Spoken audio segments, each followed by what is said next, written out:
darle a mi Señor la gracias por esta bella oportunidad que se me brinda en la iglesia de Corinto, saludar a mi pastor el hermano Segundo Arboleda, a mi hermana Marlene, que también ha sido una gran bendición para las mujeres de la IPUC en Colombia. Gracias a Dios por ella, por su vida, por su ejemplo, a su digna familia, a toda la hermosa congregación en ese lugar y a todos los hermanos y hermanas que en este momento nos hemos dado cita a través de estos medios.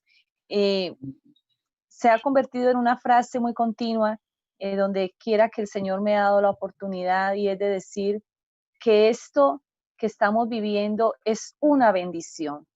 Es una bendición, ¿por qué? Porque Job expresa algo muy grande y dice, recibiremos de Dios el bien y no el mal. Y a los que amamos a Dios, todas las cosas nos ayudan a bien. Este momento tan crucial que está viviendo el mundo, no solamente Colombia, sino todos los países, la gran mayoría en los 5 continentes, nos ha llevado realmente a examinarnos personal y a mirar qué estamos haciendo con lo que Dios nos ha entregado. ¿Qué hemos hecho con la bendición que Dios entregó? Para eso quiero invitarles en esta noche. Hay un tema muy especial y es el propósito de Dios con la familia. Y si hay algo a lo que el mundo ha volcado sus ojos en estos tiempos, es a la familia.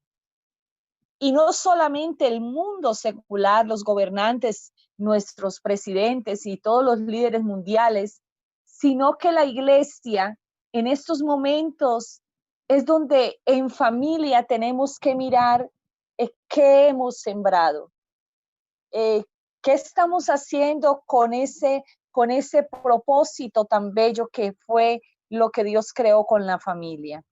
Les invito a leer unos textos de la palabra del Señor. En el libro del Génesis, en el capítulo 2 y el verso 24 dice, por tanto dejará el hombre a su padre y a su madre, y se unirá a su mujer, y los dos serán una sola carne. Vámonos a ir a Colosenses capítulo 3, verso 18 al 24, donde mi hermana Marlene hizo la apertura de este hermoso culto. Dice, casadas, estad sujetas a vuestros maridos como conviene en el Señor. Maridos, amad a vuestras mujeres y no seáis ásperos con ellas. Hijos, obedeced a vuestros padres en todo, porque esto agrada al Señor. Padres, no exasperéis a vuestros hijos para que no se desalienten. Siervos, obedeced en todo a vuestros amos terrenales, no sirviendo al ojo como los que quieren agradar a los hombres, sino con corazón sincero, temiendo a Dios. Y todo lo que hagáis, quiero hacer énfasis en en este último texto. Todo lo que hagáis, hacedlo de corazón. En esta noche tenemos que estar haciendo esto de corazón, como para el Señor y no para los hombres, sabiendo que del Señor recibiréis la recompensa de la herencia, porque a Cristo el Señor servís. Miren, hay muchos mensajes dados por hombres y mujeres, por gurús, por psicólogos, por sociólogos, estudiosos, influencers, acerca de la familia. Pero hay un libro que se llama la Biblia, que fue el primer libro impreso en la imprenta de Gutenberg y también fue el primero en ser traducido a diferentes idiomas en el mundo. La Biblia es el libro más traducido que existe en la historia. Lo tradujo un monje llamado Jerónimo y lo tradujo al latín y contiene los registros, escuche bien, históricos, geográficos, químicos, físicos, antropológicos, arqueológicos, sociológicos y cualquier disciplina que usted pueda llegar a imaginar. Y no existe en la historia un libro semejante a la Biblia. Es el manual por excelencia. Es uno de los libros más controversiales y más atacados que existan. por aquellos que desconocen su autoría e inspiración.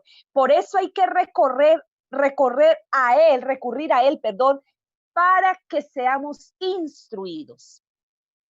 La Biblia contiene el origen del hombre, de la mujer, del matrimonio, de la familia, de las lenguas, de las naciones, de los estados. Porque antes de ser países eran estados. El origen de la sexualidad, cómo dirigir una empresa, cómo emprender, cómo el hombre puede ser la cabeza del hogar y dirigir a su esposa, cómo dirigir a los hijos. La Biblia es el manual por excelencia, por tanto hay que seguir sus pasos. Todo manual escrito que no haya sido inspirado en la Biblia acerca de la familia tiene un fracaso. A veces uno encuentra grandes escritores y personalmente me gusta leerlos, porque a veces traen cosas buenas, pero la Biblia dice que hay que examinarlo todo y hay que retener lo bueno. Muchas veces ellos llenan sus páginas de grandes consejos psicológicos, y no estoy en contra de la psicología, no, ni mucho menos, no faltará más, porque Jesucristo es el mejor psicólogo que existe. Él conoce nuestros sentimientos, Él los formó, los creó. Pero a veces en la portada, al final, en su bibliografía, en su autoría, dice divorciado tantas veces, separado tantas veces. Y resulta que si uno examina, escudriña un poquito la vida de esos autores, se dará cuenta que fracasaron en su vida familiar. La Biblia es el espejo donde nos podemos reflejar. La Biblia es esa otra contraparte donde yo puedo reflejar mi vida y saber si estoy haciendo lo correcto o no. Mira, estamos en un nivel, mis amados hermanos, tan alto de degradación, tan alto, de depravación y de corrupción en la que se encuentra el mundo actual, y la familia no es la excepción.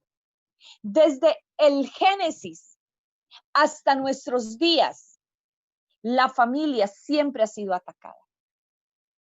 Porque en el propósito de Dios estaba crear a Adán y a Eva, y que ellos se multiplicaran, llenaran la tierra, la juzgaran, se enseñorearan sobre ella. Y empezó a ser atacada cuando Eva fue engañada y ella sedujo a Adán y fueron expulsados del huerto de Edén. Y allí empieza la vida de la primera pareja. Y ese texto hermoso que dice, por tanto dejará el hombre a su padre y a su madre y se va a unir a su mujer y los dos serán una sola carne.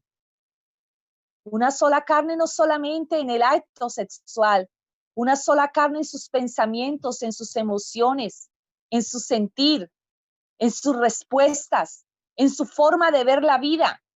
Pero eso solamente se obtiene es cuando esa pareja se ha podido solidificar y ha podido sacar adelante a sus hijos, y con los años, es que esa pareja viene a entender lo que significa serán una sola carne. Porque a veces se es una sola carne en la cama, y cuando se termina el acto íntimo, vuelven las peleas, vuelven los disgustos, vuelven las desavenencias, vuelve el que me quiero divorciar, vuelve el que no quiero vivir más contigo, vuelve la irresponsabilidad. Gloria al nombre del Señor. Mire, la familia es el termómetro de toda nación, la familia. Cuando Napoleón conquistó Francia, dijo esta palabra: denme grandes familias y les daré una gran nación. Las familias forman una nación cuando la familia empieza a descomponerse es porque la nación ha empezado a hundirse. Cuando la mujer olvida su propósito, cuando el hombre olvida su propósito y para qué lo creó Dios, cuando ya no se tiene el deseo de tener hijos, como es muy respetable la pareja que no lo quiera hacer, pero ahora estamos viviendo una sociedad, yo enseñaba esta tarde para una iglesia, donde se viven parejas que solamente, hoy en día en la sociedad hay parejas que solamente buscan el placer personal. Eso se vive mucho en Europa, se vive mucho ese tipo de parejas. Mire, cuando la familia empieza a descomponerse es porque la nación ha empezado a hundirse. Yo estuve el año pasado, Dios me dio la oportunidad de estar en Chile, en plenas protestas. Estuve en Chile más o menos en noviembre, cuando estaban las protestas por toda parte. Fui invitada a un programa allá y por la situación del país tuvieron que suspender el programa. Pero como ya estaban tiquetes y todo comprado, me tocó estar en algunas congregaciones. Y logré notar cómo había una sociedad tan descompuesta. Cómo habían vuelto a ese país, hermanos, daba tristeza. Los chilenos, si hay algún chileno conectado, los chilenos mayores, adultos mayores, lloraban de ver cómo les habían vuelto su país. Y no era ni siquiera gente mayor, era la gente joven, los que no les había costado absolutamente nada la construcción de su país. Pero si uno ahonda, ¿cuál es el valor y cuál es el principio que ese individuo tiene como familia? Te darás cuenta que ese individuo ha carecido de los afectos de padre y de madre, que ese individuo que ha crecido con tanto odio, con tanto rencor, tiene una cantidad de vacíos en su corazón porque su madre y su padre nunca estuvieron allí, porque estuvieron más preocupados haciendo riquezas o estuvieron preocupados en otras actividades propias. Alabado sea el nombre del Señor. Mire, no ha existido ningún imperio en la historia de la humanidad, ni los egipcios, ni los sirios, ni los asirios, ni los babilónicos, ni los medos persas, ni los griegos, ni los romanos. Jamás un imperio ha podido sobrevivir cuando la familia ha empezado a desmoronarse. Y mire, el factor común denominador que produjo la caída de estos grandes imperios fue la inmoralidad y la carencia de valores familiares. No fue su economía, no fue la falta de estudios, porque ellos, esos imperios, el romano, el egipcio, era en esa época, era lo más encumbrado de la ciencia y lo más encumbrado en los estudios. Era la cumbre del conocimiento. Ni siquiera fueron sus tierras conquistadas, ni problemas políticos, fueron problemas morales que descompusieron a los grandes imperios a través de la historia. Es más, bíblicamente tú te lees la historia de Atalía. Cuando el rey había muerto, ella empezó a matar a todos los descendientes, mató hasta sus nietos, con tal de ella quedarse en el poder. Entonces, nunca habíamos visto en nuestro tiempo, en el que estamos viviendo ahora, nunca habíamos visto tan alto índice de degradación, niños asesinados, violados, con tanta sedicia como en estos últimos tiempos. Niños asesinos, la drogadicción en cada familia. Yo recuerdo, yo tengo 47 años y yo recuerdo cuando era un adolescente de 14, 13 años, Yo recuerdo que el escuchar que una familia tuviera un hijo drogadicto era un escándalo. Pero este flagelo ha tocado tan horriblemente el seno de la familia que tú ya encuentras casi en el 80% de las familias, encuentras el flagelo de la drogadicción, de la prostitución.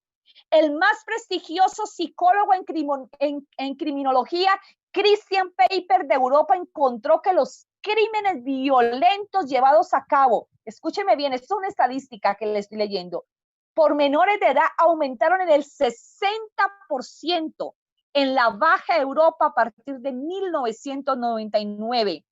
España es el país número 1 en consumo de cocaína en el mundo, no es ni Estados Unidos, hermanos. Es España. Número 1 en divorcios. De 10 parejas se divorcian 8 y después de esta pandemia se dice que quienes van a tener bastante empleo son los abogados tramitando los divorcios. Pero la iglesia de estos tiempos, de hoy, la iglesia de hoy, y yo no le voy a mencionar la iglesia de hace 20 años, ni hace 10, ni hace 50. Yo quiero que pensemos en la iglesia de hoy 12 de junio.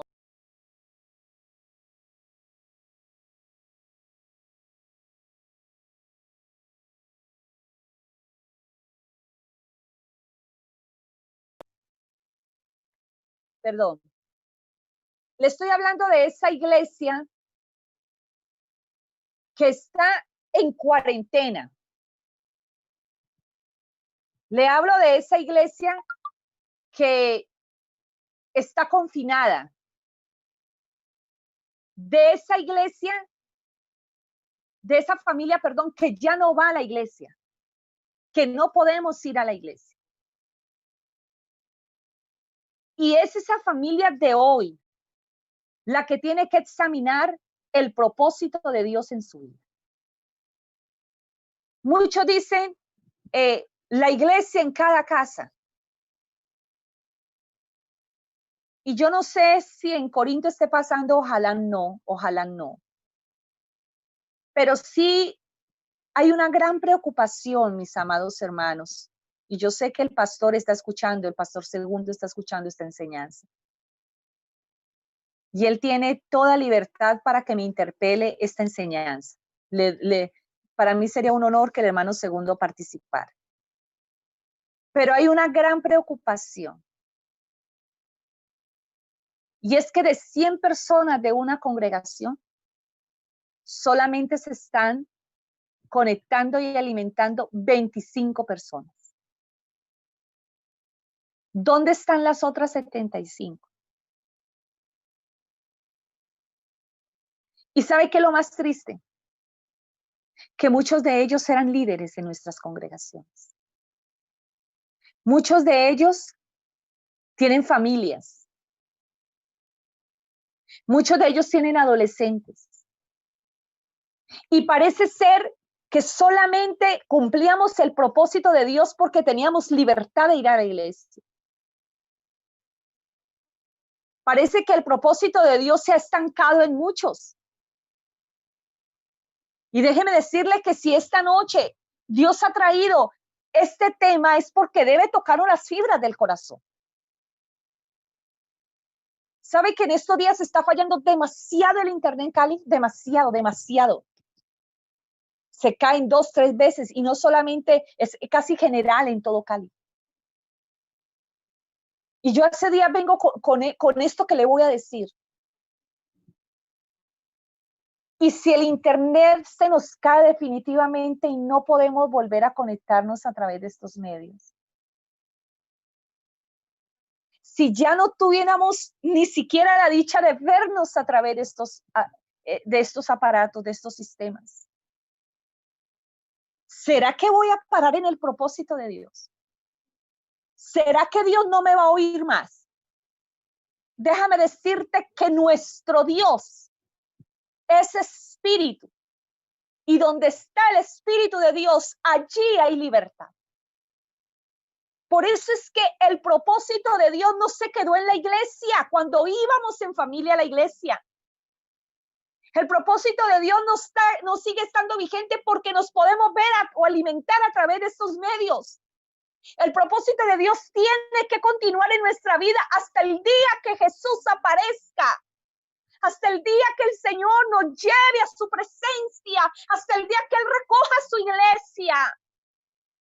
Iglesia del Señor, no se nos debe de olvidar que esto que estamos viviendo es solamente el principio de dolores. Es solamente una plataforma para que el mundo se vaya acostumbrando a que debe de ser controlado por fuerzas externas. Y entonces, ¿dónde va a parar lo que yo tengo que hacer en ese propósito de Dios para la familia? Mire, como padres, no debemos, quiero antes leerle segunda de Timoteo capítulo 3, verso del 1 al 5, dice, también debes saber esto, que en los postreros días vendrán tiempos peligrosos, porque habrán hombres amadores de sí mismos, ávaros, vanagloriosos, soberbios, blasfemos, desobedientes a los padres, ingratos, impíos, sin afecto natural, implacables, calumniadores, intemperantes, crueles, aborrecedores de lo bueno, traidores, impetuosos, infatuados, amadores de los deleites más que de Dios, que tendrán apariencia de piedad, pero van a negar la eficacia de ella. A estos evita. Estas nuevas generaciones que se están levantando ahora, es bueno que sepas cuál es el propósito de Dios. Y usted dirá, bueno, hermana, pero ¿cuál es el propósito de Dios? Ya se lo voy a decir. Miren, los últimos 25 años venimos oyendo de niños que ya no quieren volver a la iglesia en la adolescencia. Estoy hablando ya de la familia interna, la familia que conoce a Cristo. Nosotros somos, ¿sabe? Nosotros somos la solución a esta gran descomposición social, moral, espiritual que está viviendo la tierra, que está viviendo el mundo. Somos la sal de la tierra. Somos la luz del mundo. Que a mí sí que me gusta esta parte. Vosotros sois la luz. Es decir, hay tinieblas y tú eres luz. Yo soy luz. Hay una familia que se está descomponiendo, pero tu familia y mi familia es luz. Aleluya. Somos la luz. Se han roto las reglas de la moralidad. Niños de 15 años siendo padres de familia. Nos estamos acostumbrando a la degradación que el mundo tiene, como el adulterio, la fornicación, la depravación. Dios ha establecido normas para que el hombre viva. Si en el mundo antiguo murió por la inmoralidad de Sodoma y Gomorra, ¿qué le va a pasar a este mundo? Si el castigo para lo de ayer fue más tolerable, dice la Biblia. No hay amor propio ni por la humanidad. Y por haberse multiplicado la maldad, el amor de muchos se enfriará. Hay un alto índice de divorcios y cuando una pareja se divorcia, una familia se desintegra. El divorcio es como dos láminas de madera que se pegan por un pegante especial para maderas y después de 10 años tú quieres despegar esa lámina. Cada una se llevará un pedazo de la otra. Y el mundo y el diablo les ha hecho creer que el divorcio es la solución. No, nunca será la solución. Porque uno de los grandes y el primer propósito de Dios fue que el hombre y la mujer estuvieran unidos. Fueran una sola carne, fueran un solo cuerpo. Alabado sea el nombre del Señor. Por eso Esta palabra divorcio no existía en nuestro léxico hace algunos años. Significa que en muchos hogares han sacado a Dios de su corazón. Yo siempre hago un altar familiar los miércoles por Zoom internamente para la iglesia en Ulpiano Lloreda, en Cali.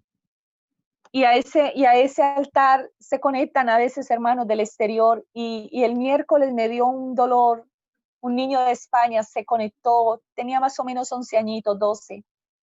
Y cuando yo empecé a pedirle las peticiones a cada uno para orar por ellas, el niño dijo, hermana, por favor, yo no quiero que mi papá y mi mamá se divorcien,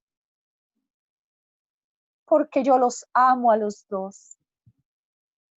Perdónenme que se me llenen los ojos de lágrimas. Pero si el divorcio fuera la solución, el Señor la habría dejado estipulado en la palabra. Porque el gran propósito de Dios era la unión. El segundo propósito, vamos a verlo ya enfocados en Colosenses, donde hicimos la apertura. Casadas estén sujetas a vuestros maridos, como conviene en el Señor. Hay muchas mujeres que están tras la corriente de lo que el mundo está enseñando ahorita, el empoderamiento de la mujer. No te dejes controlar, tú tienes el poder. Tú eres capaz. Nadie tiene por qué gobernarte. Y parece ser que nos salimos del orden bíblico. Cuando una mujer está sujeta a su marido, no significa que sea menos que él. Cuando una mujer está sujeta a su marido, no significa que él la vaya a pisotear o que ella sea un plato de segunda mano. No, perdóneme la expresión, no. Ese estar sujeta a su marido significa que ella será protegida, será guiada, será guardada. Aleluya. Dice, como conviene en el Señor. Sabe que la mujer, cuando ocupa su lugar en el hogar, enaltece el evangelio, embellece el evangelio.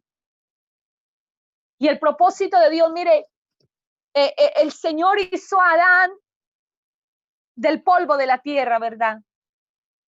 Pero a la mujer la crea la forma de un material especial, era un material interno de él. Es decir, nosotras somos esa parte emotiva interna del varón. Por eso es que el hombre, al ser creado del polvo de la tierra, es tosco, es racional, es lógico. Pero la mujer, al ser creada de ese material interno, es dócil. Es su parte afectiva, es su parte emotiva. Mire, Dios al hacer esa unión entre hombre y mujer le pone que el hombre es la parte lógica, racional, ella es esa parte emotiva. Y al estar la parte lógica y la parte emotiva juntas, empiezan a formar esa familia y empiezan a formarle el carácter, tanto lógico como el carácter emotivo a su familia. La mujer es puesta por Dios en el hogar para enseñar a amar a los suyos. Esa es nuestra tarea. Cuando a veces en el hogar hay un hombre que no sabe abrazar, que no sabe decir palabras bonitas, que no es cariñoso, significa, escúcheme bien, hermana querida, usted que está escuchando esta enseñanza, si tu esposo es así, parco, que no expresa sentimientos, significa que no tuvo una madre que le enseñó a amar. Por esto la madre debe ser cariñosa. La madre cuando lacta a su hijo, es un vínculo que va del corazón de ella al cerebro de su hijo. Eso es algo muy hermoso. Ahora no tenemos tiempo de hablar de eso, pero eso es una conexión hermosa, una conexión de emociones, una conexión de sentimientos, una conexión del corazón de la madre al cerebro de su hijo. Y la madre debe de ser la encargada de abrazar, de besar. La madre debe ser la encargada de ponerle el toque de sentimiento a su familia. Cuando tú encuentras un hombre amoroso, tierno, significa que tuvo una madre que le enseñó esa área. Ese es el segundo propósito. Que la mujer enseñe a amar a su familia. Dios es amor. La Biblia dice, la mujer sabia edifica. Versión, lenguaje sencillo, dice, la mujer inteligente construye su casa. La tonta con su mano la desbarata. Y muchas mujeres no saben este secreto.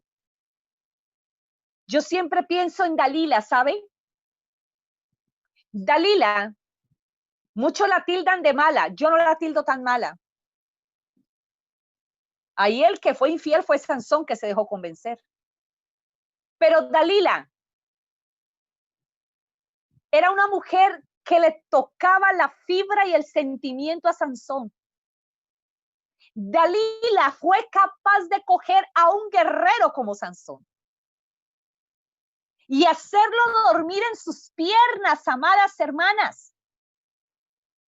¿Cómo acariciaría Dalila a Sansón? ¿Qué palabras?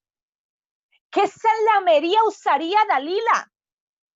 ¿Cómo sería el cuarto de Dalila? ¿Cómo serían las almohadas de Dalila? ¿Cómo serían los cojines donde se recostaba el guerrero? Que cada que ella le hablaba lo derretía.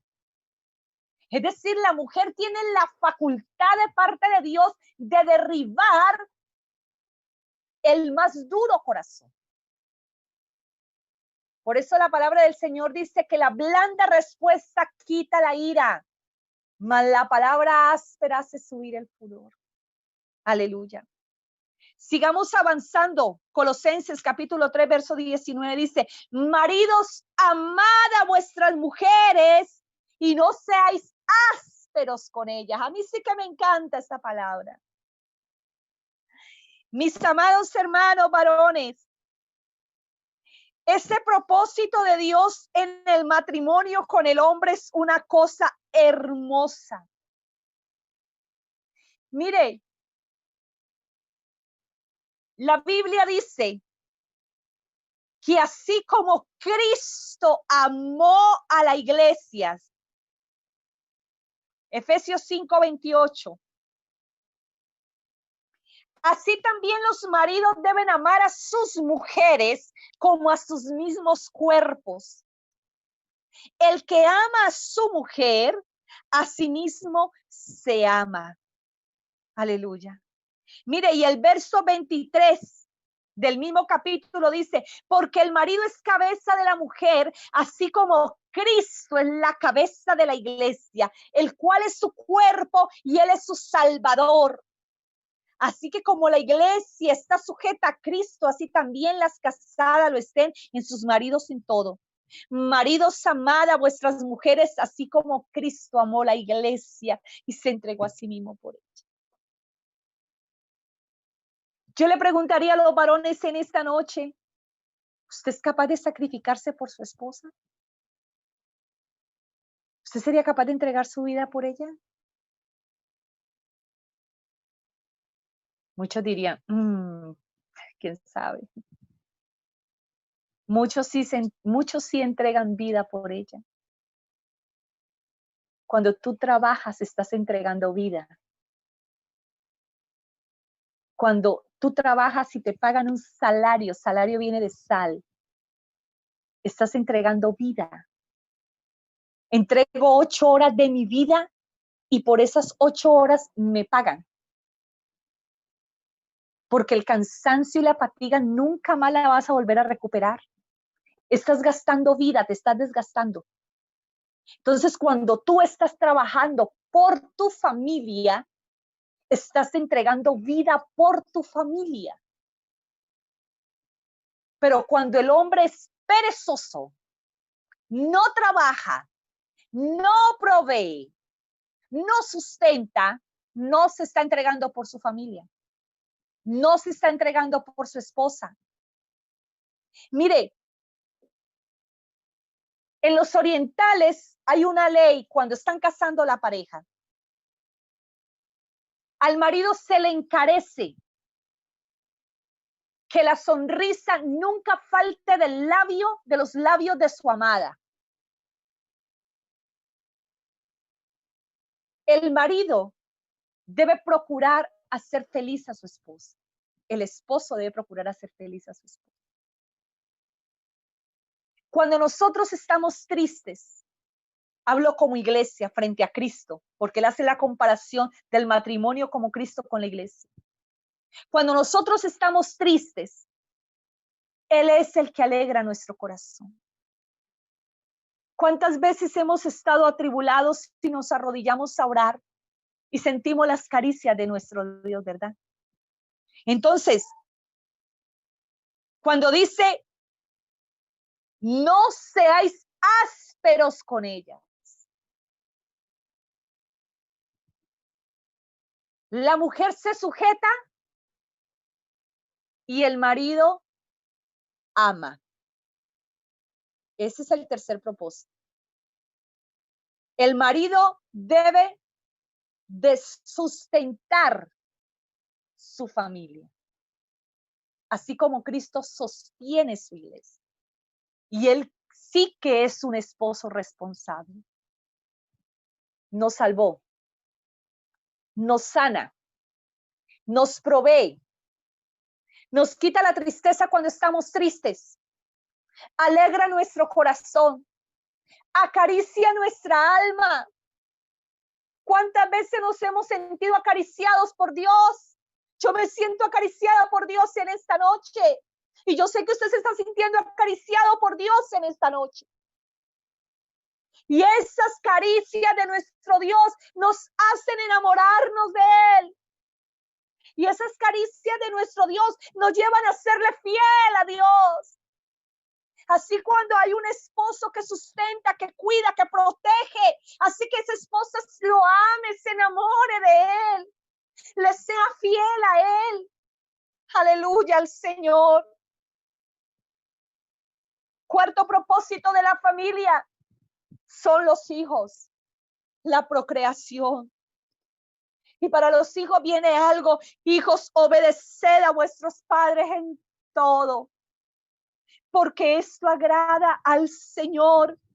Padres, no exasperéis a vuestros hijos para que no se desalienten. Y hay un mandamiento muy hermoso para los hijos. Hijos, honra a tu padre y a tu madre, que es el primer mandamiento con promesa para que te vaya bien y sea de larga vida sobre la tierra. Oh, necesitamos cuanto antes volver a los propósitos divinos, amados hermanos, y no permitir que el enemigo se meta a nuestros hogares, se meta en nuestra vida. Por eso hay que definir bien esos roles, tanto de padre, de madre, como de los hijos. ¿Sabes algo?